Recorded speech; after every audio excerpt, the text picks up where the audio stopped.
ડીસાના જનસેવા કેન્દ્ર પર server down થતા અરજદારોને હાલાકીનો સામનો કરવો પડ્યો।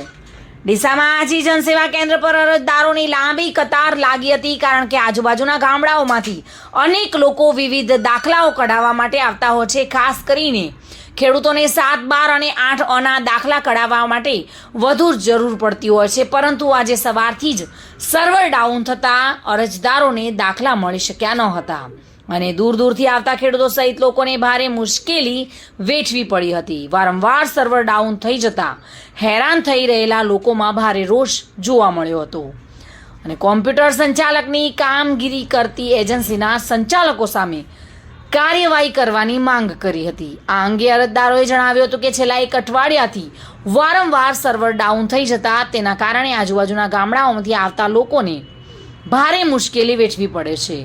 કલાકો સુધી ઊભા રહેવા છતાં પણ 7, 12 કે 8 અના દાખલા મળતા નથી, જેના કારણે 12 મહિને પાક ધિરાણ રિન્યૂ કરવા માટે ખેડૂતોને ભારે મુશ્કેલી પડે છે।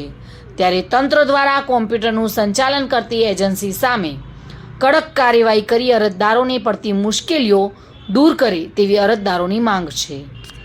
Reena Parmar, today news, Banaskantha.